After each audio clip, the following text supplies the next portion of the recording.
তাতে যদি আমার সংসারের কোনো অসুবিধা হয় বা সংসার নষ্ট হয়, কেউ যদি পছন্দ না করে আমার কিছু করার নেই তাতে।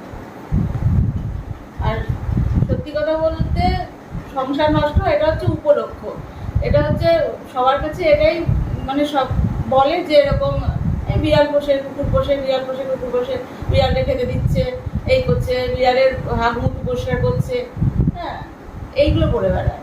কিন্তু তাতে কিন্তু সংসার নষ্ট হয় না, ভিতরে অন্য কিছু তার আছে বলেই আমার সংসারটা নষ্ট হয়ে গেছে। কিন্তু আমি ওদের নিয়ে ভালো আছি, খুব ভালো আছি। আমার মানসিক যে যন্ত্রণাটা সেটা ওদের সামনে আসলে আমার কমে যায়। আর এখন ওরাই থাকছে না।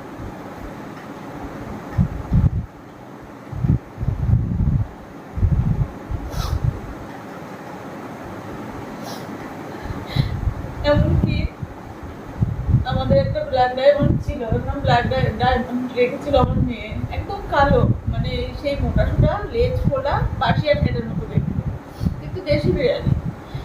এবার ও ও মারা গেছে তাও কত 1 বছর, হ্যাঁ 1 বছর আগের বার সেপ্টেম্বর মাসে। হ্যাঁ ও মারা গেছে। ওর ঠিক হয়েছিল, ও খাওয়া দাওয়া সবকিছু করতো, ওরটা আমরা বুঝতে পারিনি যে ওর শরীরটা খারাপ। ও খাওয়া দাওয়া করেছে, আগের দিন রাতেও খাওয়া দাওয়া করেছে, না আগের দিনকে সকালে খাওয়া দাওয়া করেছে, দুপুর থেকে খাচ্ছে না বলে আমার মেয়ে তাড়াতাড়ি করে তখন ডাক্তারের কাছে নিয়ে গেল। তা নিয়ে যাওয়ার পরে ডাক্তারবাবু বললো যে এরকম স্যালাইন ফ্যালাইন দিতে। দেখো যাই হোক রাত্রিবেলায় স্যালাইন দেওয়া হয়েছে, পরের দিন ভোরবেলায় স্যালাইনটা দিতে বসছে, এখানেই বসা।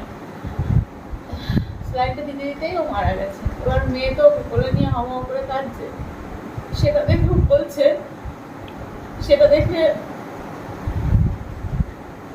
ওর ঘরের লোকই বলছে আর বন্ধুর কাছে ফোন করে, ওই তো বিড়াল মারা গেছে, কোলে নিয়ে কাঁদছে, হ্যাঁ সব অস্বস্তি। আর সে ওখান থেকে উত্তর দেয় যত সব পাগল, বুঝেছো আমরা পাগল তো, তাই ওরা মারা গেলে